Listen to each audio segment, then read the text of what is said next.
I've walked the dusty roads of Judea, and I've seen the weight of tradition on our people's shoulders.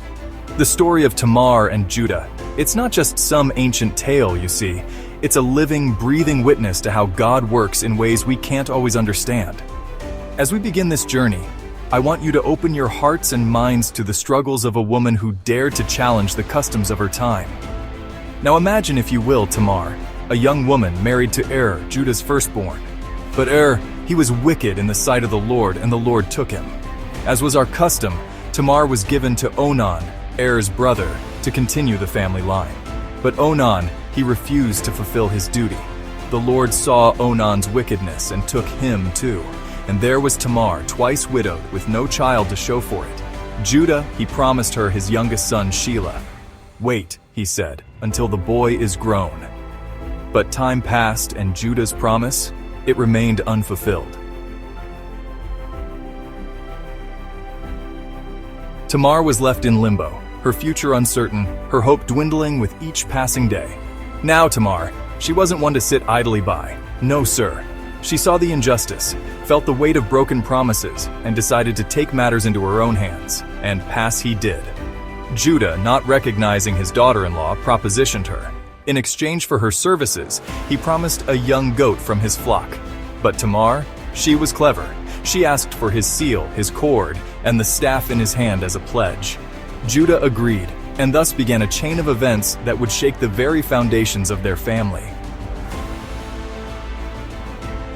3 months passed, and word reached Judah that Tamar was with child. His reaction? Fury. "Bring her out," he demanded, "and let her be burned." But Tamar, she had one last card to play. As they brought her out, she sent a message to Judah. "By the man to whom these belong, I am with child."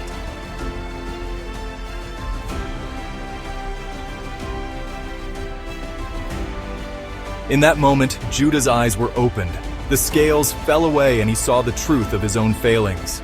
"She is more righteous than I," he declared, "since I did not give her to my son Shelah." Now, you might think this is where the story ends. But oh, my friends, it's only the beginning. You see, Tamar gave birth to twins, Perez and Zerah. And Perez, he became an ancestor of King David, and through David, of Jesus himself.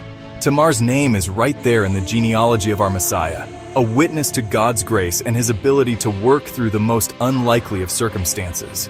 What can we learn from Tamar's story? Well, it teaches us that God's justice often comes through unexpected channels. It reminds us that he can use even our missteps and failures to bring about his divine plan. And it shows us that true righteousness isn't always about following the letter of the law, but about seeking justice and trusting in God's ultimate plan.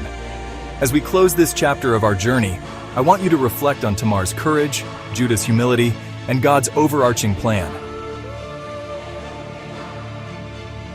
Remember, in the grand tapestry of God's design, every thread has its purpose, even those that seem tangled or out of place.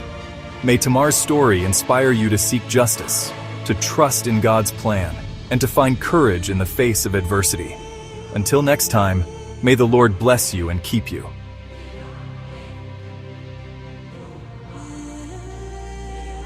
Like, comment, and subscribe to Scripture Chronicles for more inspiring Bible stories.